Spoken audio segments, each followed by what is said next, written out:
피아니스트 가운데 백혜선 교수라는 분이 계십니다. 이 백혜선 교수는 따라다니는 수식어가 참 화려해요. 그분을 지칭하고 있는 수식어 가운데 첫 번째는 한국인 최초로 차이콥스키 콩쿠르에 입상했던 사람이라는 수식어가 따라 붙습니다. 그리고 백혜선에게는 또 하나의 수식어가 붙는데 그것은 최연소 서울대학교 교수로 임용된 사람이라는 것이고, 그리고 가장 최고의 그를 소개하는 수식어는 현존하는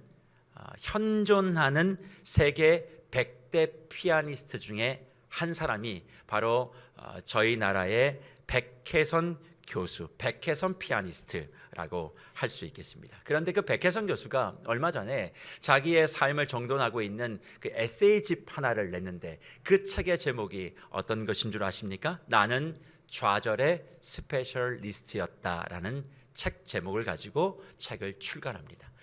세상에서 주목받는 최고의 피아니스트, 그리고 한국에서도 그를 수식할 만한 여러 화려하고 유려한 수식어를 가지고 있는 그가 자신의 삶을 되돌아보며 집필한 수필집의 제목이 뭐라고요? 나는 좌절의 스페셜리스트였다는 거예요.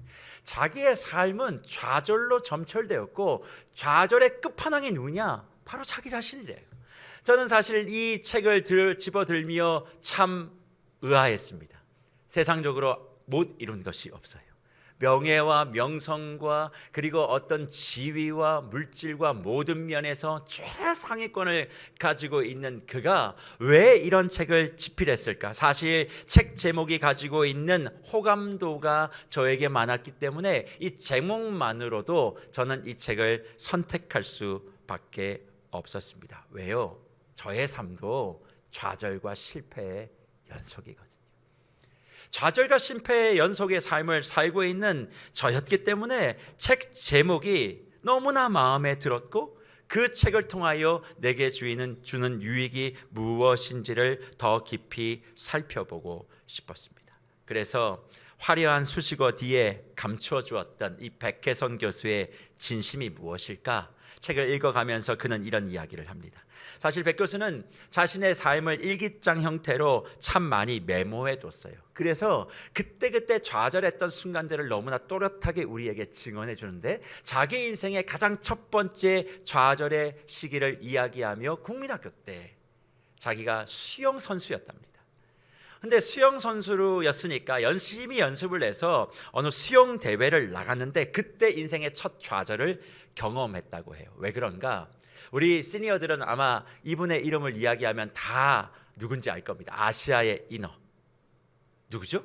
최은희 선수예요. 근데 최은희 선수의 언니가 있는데 그 언니가 최윤정 선수라고 당시에 또 유명한 수영 선수였다고 합니다. 그 시합에 나가서 열심을 다해 노력해서 시합을 했는데 결과는 어땠을까요? 최윤정 선수에게 패배하고 만 거지요.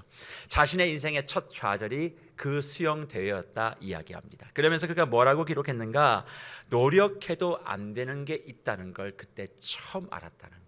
재능적으로나 엘리트 교육을 받고 있는 아이들을 나는 따라갈 수 없다, 아무리 노력해도 할 수 없다 생각하고 수영을 접었다라고 합니다. 그리고 그의 인생의 두 번째로 펼쳐진 것이 피아노를 시작하고 난 다음에 백혜선은 승승장구했다 그렇게 얘기합니다. 그리고 그의 인생의 가장 좋은 기회이자 최고의 좌절을 1993년에 경험하게 되어지는데 그 대회가 어떤 대회냐? 반 클라이번 국제 콩쿨이라고 하는 세계 3대 콩쿨 중에 하나인 대회에 나가서 모든 사람들이 백혜선이 이번에 우승할 것이다, 백혜선만큼 1등할 수 있는 사람은 없다, 그런 평가를 받고 그 콩쿨에 나갔는데 결과는 어떻게 됐을까요? 1차 예선에서 탈락합니다. 1차 예선에서 탈락한 이후에 말할 수 없는 심각한 슬럼프와 좌절을 경험했다 고백해요. 부모님의 전적인 헌신과 좋은 선생님의 지도를 받아서 여기까지 오게 되었는데 이제 나의 운은 다 했다 생각하고 피아노 뚜껑을 덮고 이제는 직장 생활을 시작했다 고백합니다. 그러다가 자신의 선생님인 변화경 선생님이 자기를 찾아와서 혜선아, 한 번만 해보자, 다시 한 번만 해보는데 차이콥스키 콩쿨 한번 준비해서 이번에 안 되면 나도 포기하고 너도 포기하자, 끈질기게 설득했고 그 선생님의 설득에 넘어가서 다시 피아노 앞에 앉아 열심히 노력하여 한국인 최초 차이코프스키 콩쿠르에 입상하는 결과를 내었다, 그런 고백합니다. 그런데 그 다음에 인생이 너무나 승승장구하고 그리고 노력하고 애를 써서 모든 부와 명예를 다 가졌다라고 생각했지만 늘 마음 한켠에 나는 왜 잘 되지 못할까에 대한 고민이 있었다는 거예요. 그러는 와중에 또 한 명의 자기의 피아노 선생님이 계셨는데 러셀 셔먼이라고 하는 선생님이, 러셀 셔먼이 이 백개선의 연주를 가만히 듣고 있다가 이런 얘기를 했는데, 자신의 평생 가운데 잊을 수 없는 이야기, 정말 잊을 수 없는 가르침을 배웠다, 그렇게 얘기하며 러셀 셔먼의 이야기를 이렇게 책에 기록해 둡니다. 뭐라고 말했느냐 한번 들어보시겠습니까? 스승인 러셀 셔먼의 이야기입니다. 모든 게 너무나 아름답다. 너무 완벽하고 정제되어 있어. 그렇지만 그게 바로 너의 연주의 문제야. 누구나 가장 예쁜 발을 앞으로 내밀고 싶어 하지. 하지만 가장 못생긴 발이 더 흥미로운 부분이야. 가장 예쁜 발은 누구나 가지고 있으니까. 자네의 가장 못생긴 발이야말로 자네가 가진 가장 개인적이고 내밀한 구석을 드러내는 것이야. 그렇게 연주해야 돼 라고 가르쳤다는 거예요.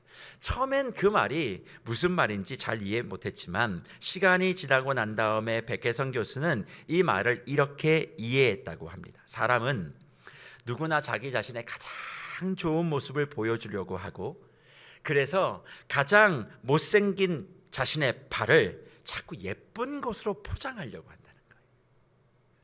자꾸 포장해서 보여주려고 하는데 연주가 그러했다는 거죠. 내가 있는 모습 그대로를 보여주지 못하고 어떻게든 포장해서 아닌 것처럼, 나는 좋은 것처럼, 예쁜 것처럼, 잘하는 것처럼 그렇게 나를 자꾸 만들어서 하다 보니까 자꾸 내 인생에 좌절과 실패가 있었던 것이다. 그러니 포장하려고 하지 말고 나만이 가지고 있는 것을 솔직하게 보여주는 것이 진정한 연주다라고 러셀 셔먼이 가르쳐줬다라고 이후에 깨달았다 기록하고 있습니다. 주 안에 사랑하는 무별 여러분, 이 백혜선의 고백을 들으며 우리 성도님들은 어떤 마음을 가지고 계세요? 연주뿐만 아니라 우리의 인생이 혹시 이러하지 않던가요? 어떻게든 나를 좀 예쁘게 만들고 싶어요. 어떻게든 나의 못난 발을 감추고 싶어요. 포장하고 싶고 다듬어 싶고 어떤 방법을 써서라도 내가 좀 낫고 내가 좀 예쁘고 내가 좀 뛰어나다는 것을 보여주고 싶은 그런 삶의 방향을 가지고 살아가고 얼마나 그 일을 위해서 노력하고 계십니까? 그런데 그렇게 노력하면 노력할수록 어떤 일이 벌어지시던가요? 나보다 더 예쁜 사람 세상에 너무 많습니다. 나보다 잘난 사람 세상에 너무 많아요. 나보다 똑똑한 사람이 세상에 너무 가득합니다. 그러니 노력했는데 그 고비를 넘어가지 못하면 죽을 것만 같아요. 차라리 노력이라도 하지 않고 그런 사람을 만나면 억울하지도 않아요. 잠을 줄이고 공부했는데 나는 놈 위에 뛰는 놈이 있어요. 뛰는 놈 위에, 나는 놈 위에 우주를 비행하는 놈이 있어요. 그러니 언제나 그 한계 속에서 아무리 노력해도 올라가지 못하는 그 자신을 바라보며 좌절하고 살아가는 인생이 얼마나 우리 주변에 많이 있는지 모릅니다. 그래서요, 열심히 한 사람들이 한번 주저앉잖아요. 그러면 회복이 힘들어요. 놀면서 실패한 사람은요, 이유를 내가 놀았으니까 그렇게 생각해요. 근데 정말 목숨을 걸고 애를 썼는데 결과가 안 나왔어요. 그러면 어떻게 방법이 없잖아요. 그러니까 열심을 가지고 성실하고 신실한 사람들이 한번 삐딱선을 타면 더 괴로워지는 인생이 되어지는 거예요. 그러니 그런 사람들은 누가 옆에서 한번 마음이 삐딱해지면 조언을 해도 귀담아 듣지도 않습니다. 그냥 나는 열심히 했는데 세상이 나를 받아주지 않는다라고 원망하기 시작합니다. 그리고 이 세상에 대한 탓하기 시작하고 소리치고 너무나 지저분하고 더러운 세상, 이제는 내가 막 살겠다 그렇게 생각하며 자기 연민과 방언을 펼치어 내는 사람들이 많다는 거죠. 그런데 문제는 이런 모습이 예수를 믿지 않는 사람들에게만 나타나느냐? 그렇지 않다는 거예요. 예수를 믿고 있는 저와 여러분에게도 이런 모습이 나타나요. 어쩌면 예수를 신실하게 믿은 사람일수록, 신앙생활을 잘하는 사람일수록, 교회에 시간을 투자하고 헌신하고 애를 쓴 사람일수록 결과가 나빠졌을 때, 그렇지 못한 사람들보다 더 깊은 실망의 늪과 좌절의 구덩이에서 허덕이는 것이 너무나 보편적인 모습이라고 저는 생각합니다. 왜 그럴까요? 하나님이 도우시고 신실하시고 자기 백성을 사랑하여 주셔서 가장 좋은 곳으로 인도해 주신다는 것을 늘 보고 듣고 배웠는데 결과는 어때요? 그렇지 않은 것 같아요. 그러니 하나님이 나를 배신한 것 같은 상실감, 하나님께 내 온 마음과 정성을 다 드렸는데 내가 받는 성적표는 그렇지 못한 거예요. 오히려 내 옆에 있는 누군가는 열심히 하지 않았어요. 주일날 종종 빠지는 것도 내가 알아요. 근데 와가지고 다락방에서 고백하는 건 하나님이 은혜를 너무 많이 주신다, 하나님이 나를 너무 사랑하신다고 그런 얘기 들으면 겉으로는 웃지만 속으로는 참 불편하죠. 하나님 저 집사님 지난주에 예배 한 번밖에 안 나온 건 내가 다 아는데 나는 한 번도 안 빠지고 결석도 없었는데 내 기도는 하나도 안 들어주시고 저분 들어주시니 결국 저는 사랑하고 나는 사랑하지 않고 다 확인됐네요. 주님 그러면 나 이제 주님 사랑한다는 내 고백할 것도 없고 나도 저 사람처럼 한 번만 나와보렵니다. 이제 그렇게 마음들을 삐딱하게 가지게 된다는 거예요. 왜 그래요? 안 되는 것도 되게 해주시는 전능하신 하나님, 그 능력을 철석같이 믿었는데 자꾸 나의 인생의 결과는 반대로 자꾸 나오니까 신실하고 성실하심의 결과가 만족스럽지 못하기 때문에 자꾸 하나님의 능력을 입술로 고백하지만 결국 세상의 힘이 더 커 보이고 하나님의 일하심보단 인맥이 더 중요한 것 같고 하나님의 전지전능하심보단 세상의 권력과 돈이 더 힘이 세네 그렇게 생각하며 결국 세상의 힘을 하나님이 이기지 못하는 것 내가 증인이다 그렇게 말씀하시는 우리의 모습들을 확인하지 않으시겠습니까? 그러니 그런 고민을 가지고 있었던 로마의 성도들에게 바울이 뭐라고 얘기합니까? 로마서 3장 3절과 4절을 이야기하며 지난주에 말씀드렸던 하나님 미쁘신 분이다, 하나님 신실하신 분이다, 하나님 절대 너희를 포기하지 않으신다.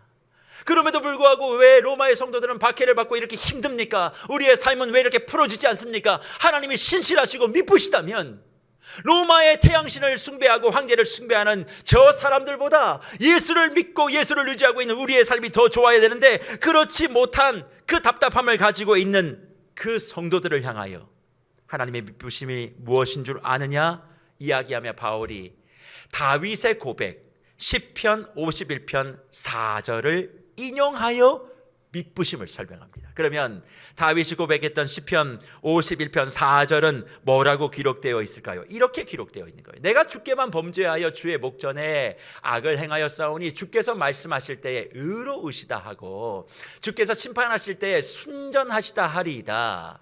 내가 죄악 중에 출생하였으며 어머니가 죄 중에서 나를 잉태하였나이다. 보소서, 주께서는 중심이 진실함을 원하시오니 내게 지혜를 은밀히 가르치시리라 라고 하는 이 시편 51편 4절의 내용을 인용하며 하나님의 미쁘심을 설명하고 있다는 것입니다. 그러면 이 말씀을 우리는 어떻게 받아 이해해야 할까요?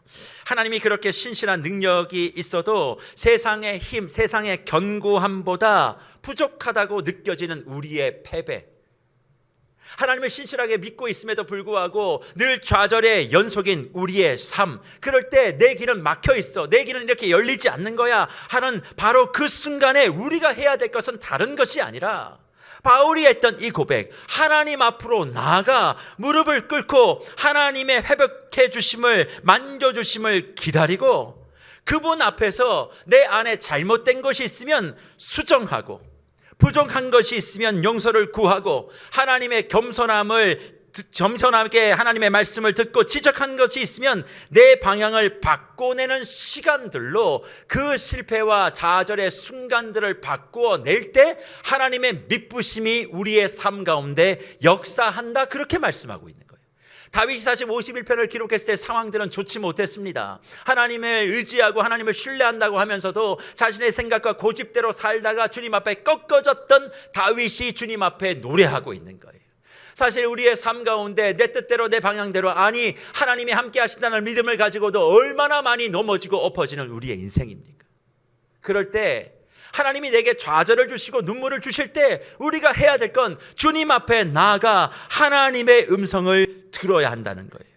그래서 지금 우리 사랑하는 묵별 여러분들 가운데, 지난 시간들 가운데 나의 삶 가운데 좌절의 연속으로 계속 무너지고 앞이 보이지 않아 신앙적으로나 생활적으로나 마음과 생각의 빗장을 단단히 잠그며 이제는 누구의 말도 듣지 않겠다, 이렇게 살 바에는 한번 막 살아보겠다 작정하신 분들이 계십니까?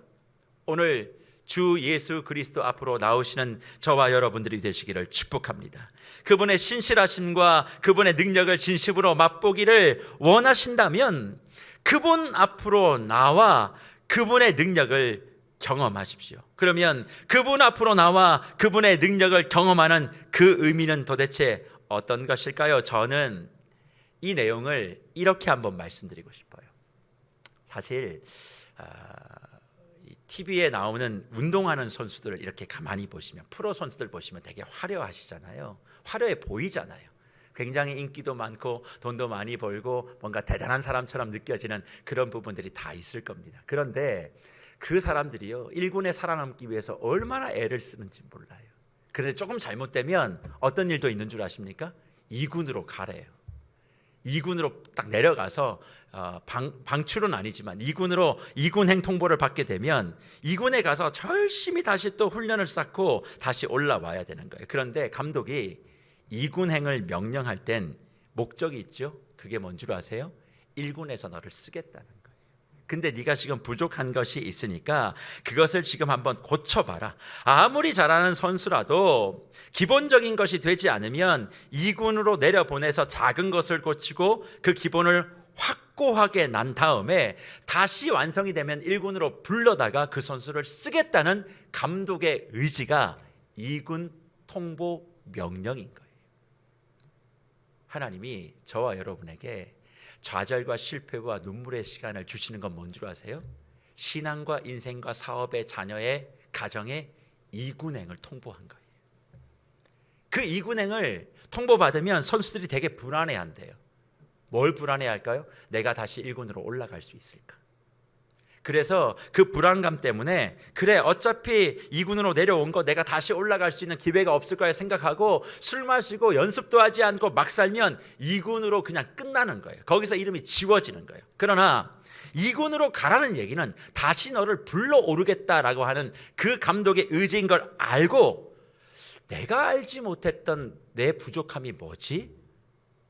아주 미세하게도 내가 알지 못했던 그런 잘못된 부분들을 찾아내고 고민하고 그것을 연습하고 훈련하여 예전의 기량보다 더 좋은 기량을 회복하게 되어지면 그 선수는 당연히 다시 감독의 부름을 받아 1군에서 화려하게 그의 일들을 감당하게 된다, 우리가 잘 알고 있습니다. 그러니 지금 실패와 그리고 좌절과 눈물의 연속 가운데 계시는 분들이 있다면 이렇게 받아들이세요.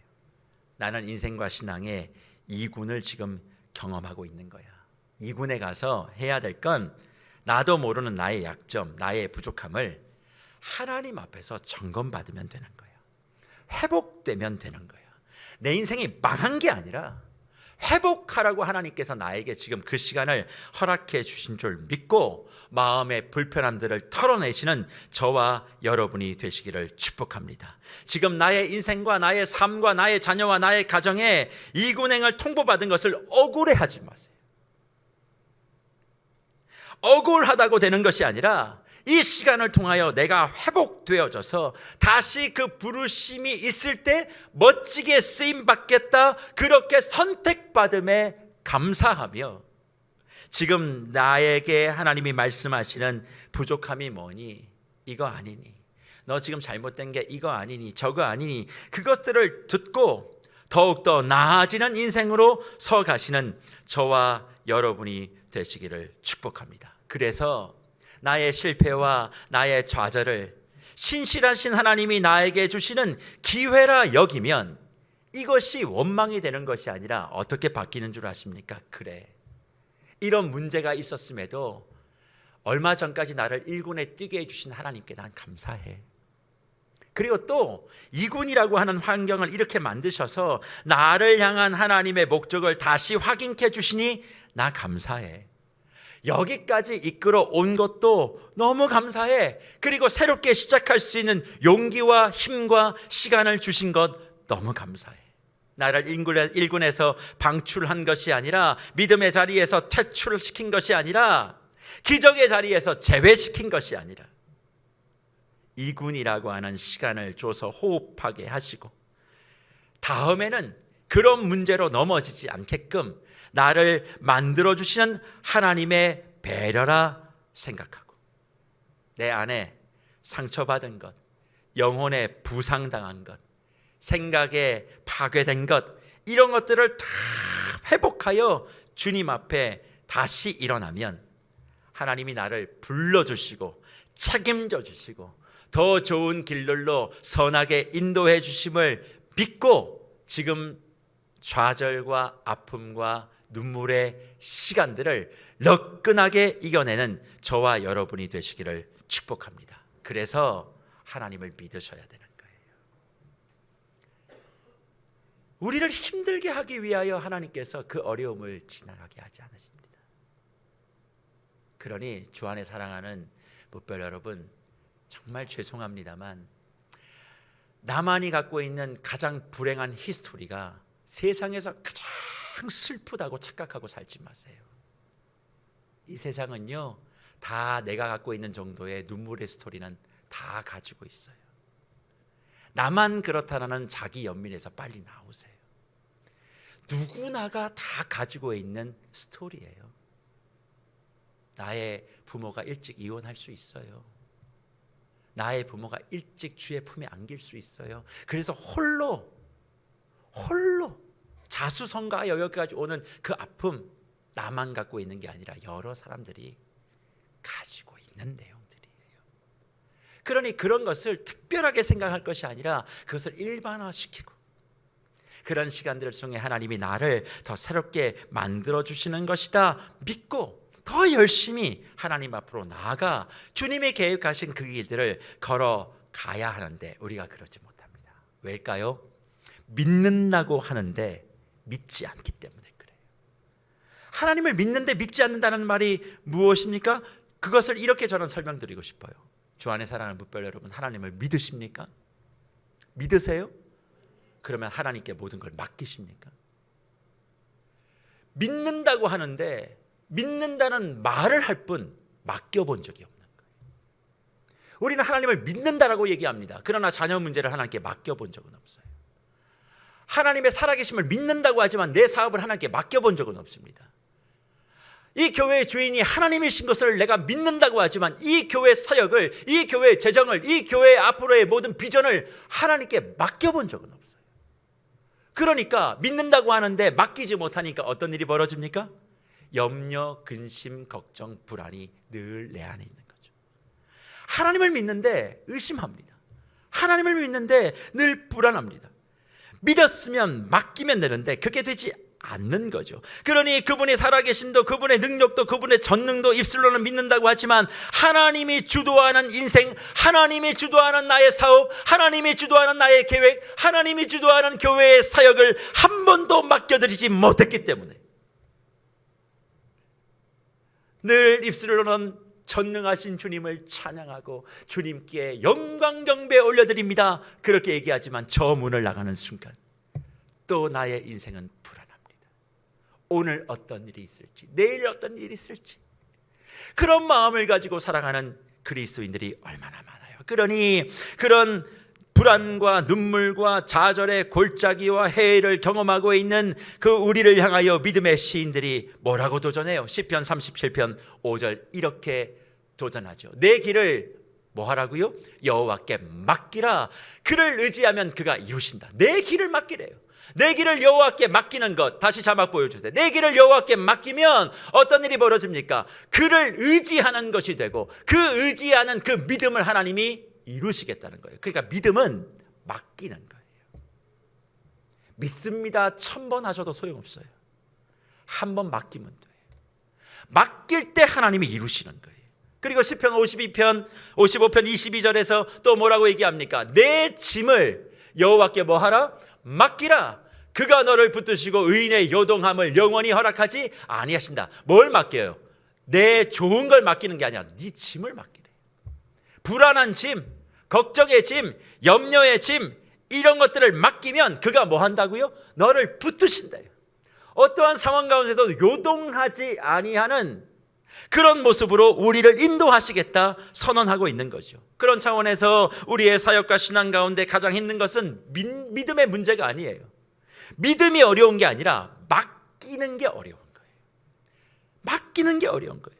그러면 하나님께 내 모든 짐과 내 모든 길들을 맡기는 것은 어디로부터 출발할 수 있을까요? 저는 이 모든 내용들에 대한 해답을 바울이 고린도 교회를 향하여 전달했던 서신 고린도후서 11장 1절과 2절을 통해 발견할 수 있습니다. 하나님께 그러면 어떤 사람이 맡길 수 있느냐? 어떤 사람이 맡김으로 길도 짐도 맡김으로 하나님께 형통함을 얻을 수 있느냐? 이렇게 바울이 해답을 줍니다. 원하건대 너희는 나의 좀 어리석은 것을 용납하라. 청하건대 나를 용납하라. 내가 하나님의 열심으로 너희를 위하여 열심을 내노니 내가 너희를 정결한 처녀로 한 남편인 그리스도께 드리려고 중매함이로다. 그렇게 고백하고 있어요.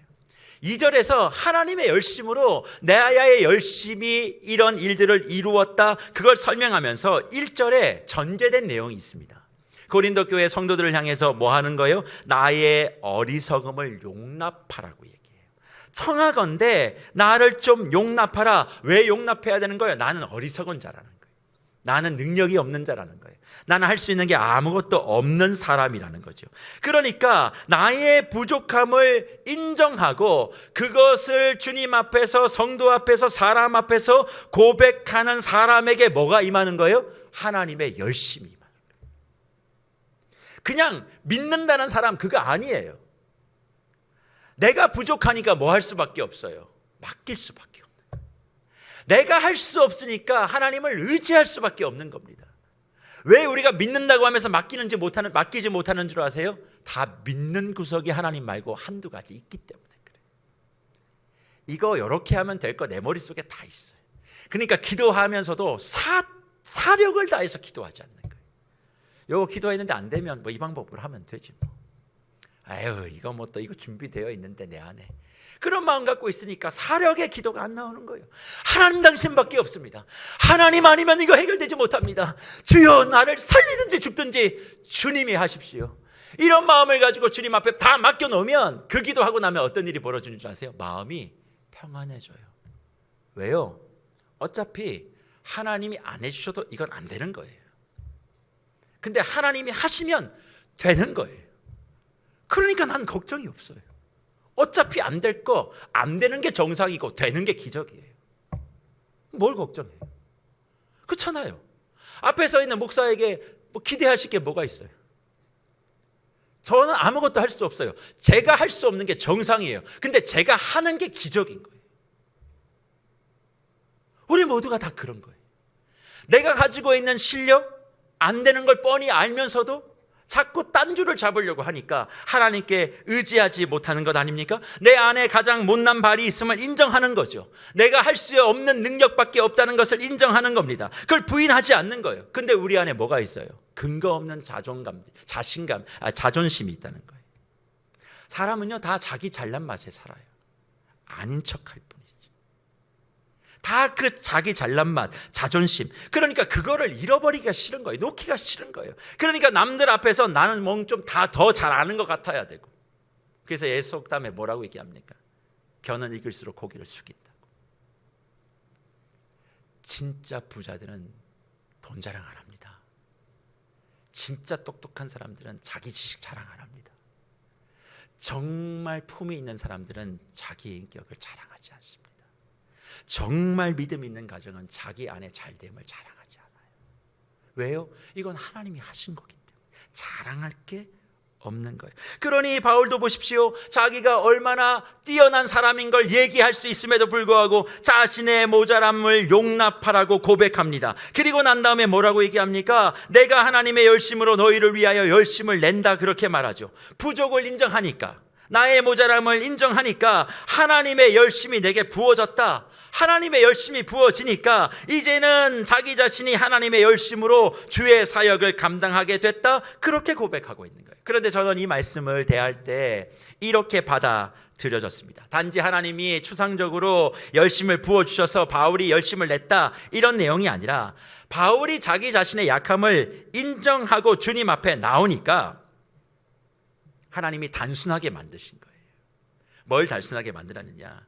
세상을 향하여 한 발 뒀던 그 발, 하나님을 향하여 또 한 발 뒀던 이 발을 정리하게 되어 집중력 있게 주의 사역을 감당하게 됐다는 말씀으로 저는 받아들여졌어요. 사실 바울은 유대인 중에 유대인이요 로마 시민권을 가지고 있었던 사람이고 율법학자 중에 학자였던 사람입니다. 어떤 의미에선 세상에 한 발을 자신 있게 내놓을 수 있는 사람이에요.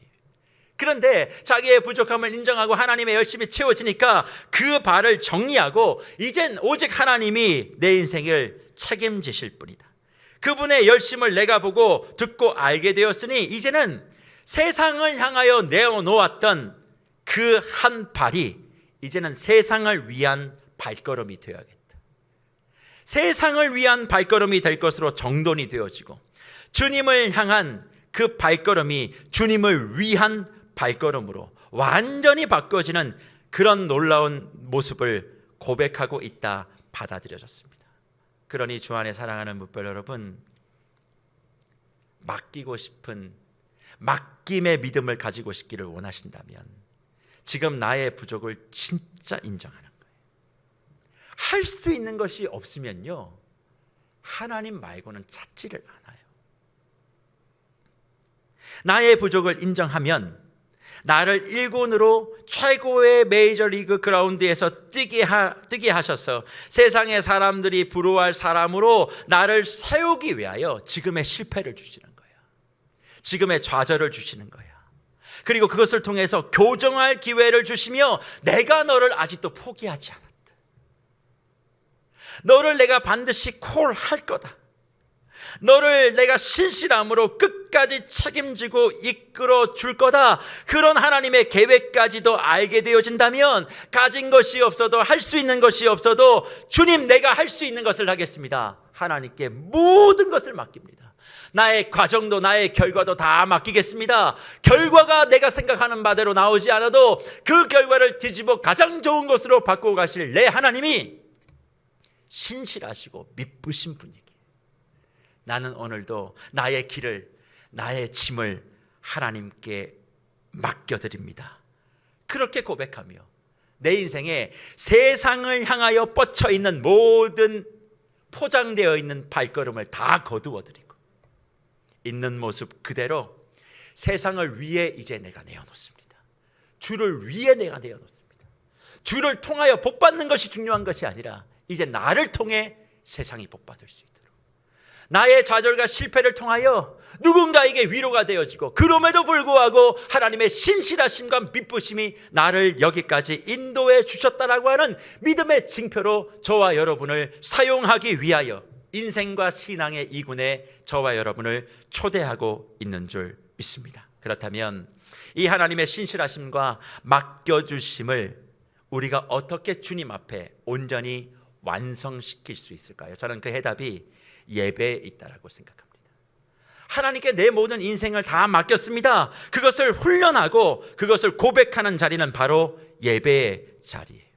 예배에 집중하고 예배에 목숨 거는 사람은 다른 사람이 아닙니다. 하나님을 신뢰하고 그리고 믿는다라는 말로 끝나는 것이 아니라 진짜 내 인생을 다 맡기는, 내가 맡겼습니다. 예배에 대하는 이 태도, 예배를 바라보는 그 태도가 결국 내가 주님께 모든 것을 맡긴 사람이냐 아니냐를 결정하게 되어진다는 거죠. 그러니 힘들고 어렵고 나의 삶에 뭔가 스텝이 자꾸 꼬이고 엉킬 때 우리는 자꾸 뭔가를 해보려고 합니다. 그러나 주의 이름으로 권면과 축복을 드립니다. 하지 마세요. 뭔가 자꾸 인생이 꼬이고 스텝이 어긋날 때 뭔가 하려고 하지 마시고 그 시간 예배에 집중하시기를 축복합니다. 단지 예배가 의무가 아니라 진정으로 나의 삶의 주인은 하나님밖에 없습니다. 내 삶을 하나님께만 의탁합니다. 그 마음을 간절하게 표현하는 유일한 시간이 이 예배 시간이라고 생각하셔야 돼요. 그래서 예배를 통하여 하나님께 모든 것을 맡겨드리는 사람에게는 예배에 대한 시선이 달라요. 예배를 어떻게 생각할까요? 기대하고 사모하게 되어 있어요. 기대하고 사모함으로 예배의 자리 나와 이 시간 주님, 내 문제를 주님께 맡깁니다. 내 계획을 주님께 맡깁니다. 다 맡기고 가는 거예요. 맡기고 가는 거예요. 보이지 않아도 생각할 수 없어도 주님이 나의 모든 것을 이미 계획하시고 이끌어 주시는 것, 거기에 내가 의탁과 의지를 하오니 주여 나를 불쌍히 여겨달라. 그러니 나갈 땐 걱정과 근심으로 나가는 것이 아니라 평안과 용기를 가지고 나가는 거예요. 평안과 용기. 맡겼으니 분명히 된다. 그러니 다시 가서 용기 내어 내 삶을 살자. 하나님이 반드시 길을 인도하신다. 길을 막으셨네? 나를 괴롭히는 게 아니라 다시 나를 점검하라고 하는 거예요. 그럼 점검하는 거예요. 그리고 다시 예배에 나와 주님 살려주십시오. 그런 삶을 살게 되어질 때 반드시 우리의 삶에 가장 좋은 길들이 열려진다는 겁니다. 그러니 지금 문제가 가득하고 나의 믿음과 삶의 요동침과 흔들림이 가득한 분들이 있다면 다른 것에 에너지 뺏기지 마시고 예배 회복에 모든 것을 걸어보시기를 축복합니다. 내가 힘들 때 여행 한번 갔다 온다고 내 삶이 달라지지 않습니다. 일상이 무너진 사람은 여행으로 회복이 안 돼요. 일상은 어떻게 회복해요? 하나님께 의탁하여 하나님의 신실하심을 체험하고 나의 부족함을 인정하여 하나님의 일하심이 내 안에 가득 차게 되어질 때 우리의 일상이 정상으로 돌아오는 거예요. 일상이 이미 파괴되어 있는데 여행 한번 갔다 온다고 일상이 정상으로 돌아오는 사람 본 적이 없습니다.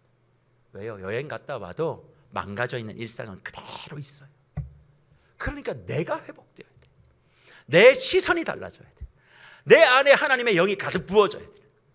그래서 하나님께서 내게 주시는 그 계획들이 하나 둘씩 이루어져야 되는 것이죠. 그러니 예배 시간 늦지 마세요. 축도 끝나기 전에 나가지 마세요. 토요일 날 토은세에 나와 예배를 위해 기도하세요. 하나님 은혜를 달라고. 그래서 토은세에 나오는 그 성도들이 주일 예배만큼 나와야 이 교회는 희망이 있는 거예요. 왜요? 예배는 맡김의 증표니까. 하나님께 맡긴다는 증표예요. 새벽에 어려워도 아이들 다 들쳐업고 나오세요. 그게 아이를 살리는 길이에요. 새벽을 깨워 어렵고 멀어도 그 시간 부모와 함께 아이의 손잡고 나와서 주님 앞에 예배의 은혜를 달라고. 토요일은 그래서 제가 강단에 서서 말씀 나누고 찬송하고 하는 거 아닙니까? 토은세는 그래서 진행되어지는 거예요.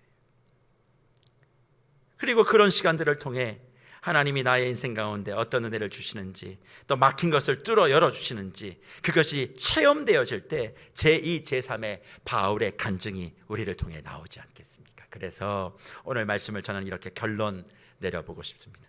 지금 저와 여러분의 인생의 걸음이 백혜성 교수가 이야기했던 좌절의 스페셜리스트와 같은 패배감과 절망감을 가지고 있는 분들이 있을 수 있다 생각합니다. 그런 분들이 있으시다면 그 좌절을 통해서 일어날 것인지, 그 좌절을 통해 주저앉을 것인지 수많은 선택을 할 수 있겠지만 오늘 예배를 통하여, 앞으로 여러분의 예배를 회복을 통하여 반드시 주님 안에 다시 일어나는 복을 누리시기를 축복합니다. 내가 할 수 없는 것을 생각하지 마세요. 나라서 할 수 있는 것을 생각하시면 됩니다.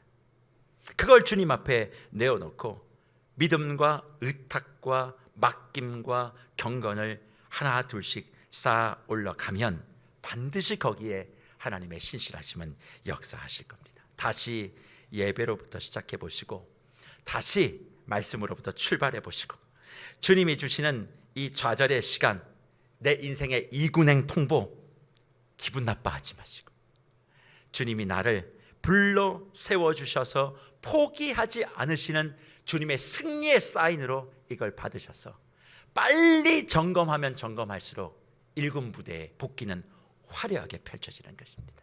우리 모두가 다 예배를 통하여 부족한 부분들을 회복하시고 하나님의 계획의 자리에 온전히 서가시는 승리하는 예배자로 이번 한 주 승리하시는 저와 여러분이 되시기를 축복합니다.